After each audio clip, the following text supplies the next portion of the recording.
undrade, how on earth did we end up on this small island of Curaçao in the middle of the Caribbean? Crazy story. Our plane wasn't here when we were going to leave. We just had transit here. We were coming from Bogota, and now we're stranded here on Curaçao. But first, rewind the time a bit. We came back from the Amazons and went straight to Bogota to meet our friends Leah and Ben.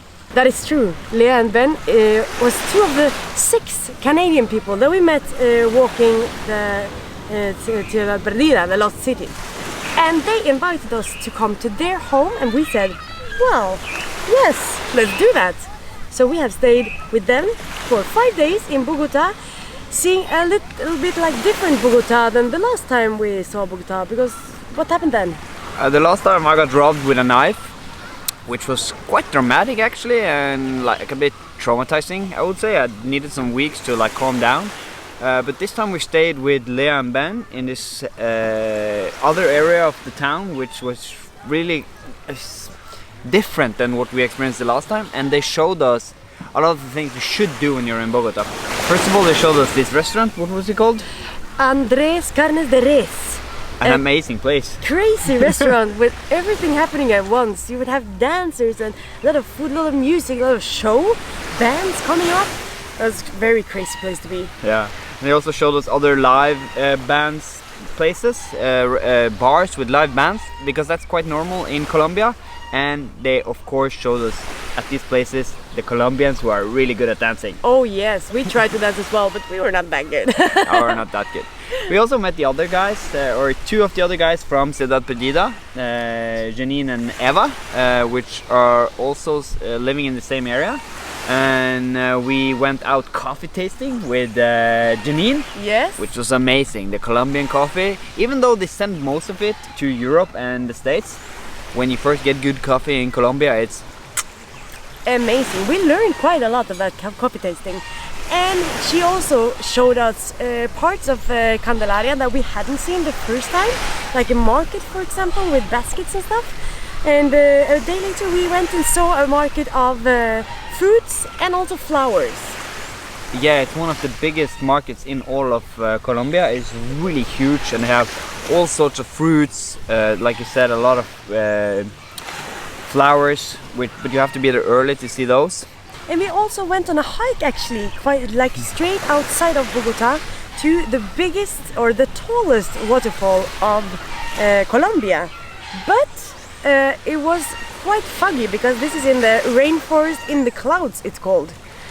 So we couldn't actually see the top, but it was enormous. And this walk there was absolutely stunning. Incredible, and it actually was quite magical to walk when it's clouds. So if you're unlucky and don't get a good view, you still get lucky because it's like being in a Hollywood set. Yeah. We compared it to Jurassic Park several times while walking there, and we were really glad that Ben and Leah took us there. So like the first time we were in Colombia, we saw the Montserrat, walked up the stairs, and we went on a walking tour, learning a little bit more, but I felt like now we really got to know Bogota and also Usaquén, that was where they lived with the markets and stuff there. Yeah. But then after 5 awesome days in Bogota, we were supposed to travel to Trinidad because we're going to Tobago in 1 day from now. We were supposed to have 3 days in Trinidad, but we booked our ticket to a third-party app, and they have totally fucked us over because when we landed in Curaçao, there was no plane going further. It was gone. Yeah.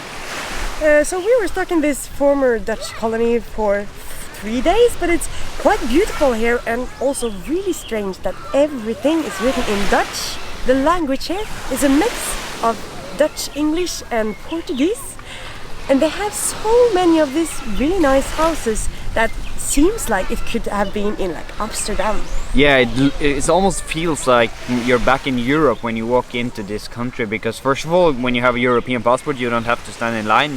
It's automatically a system to get in because it's part of the EU. Mm-hmm. And everyone, like I said, who lives here have Dutch passports, and they all speak English. suddenly everyone can communicate with me because I'm not that good in Spanish, which is also really strange. And like you said, it looks like Amsterdam, the architecture. And there's also a lot of Dutch people who are on vacation here because KLM is flying directly from Amsterdam to this place. Yeah. So this was a quite like interesting and surprising experience that we didn't have, we hadn't planned it at all. No. But nice to see this part of the Caribbean also. Yeah, and let's hope we get some money back from the third party since they sold us a ticket that didn't exist. Yeah. But if we don't, at least it was a good experience, and we're glad that we kind of handled it quite good. Yeah. But now I said in the last video that we're going to an exotic place, and now you know we're going to Trinidad and to Tobago to meet your parents. Yeah. And I expect a lot of diving. I think And we'll snorkeling. be snorkeling, diving, beach, and rum. And rum. So let's show you a bit more from Bogota and from Curaçao, and see you in Tobago.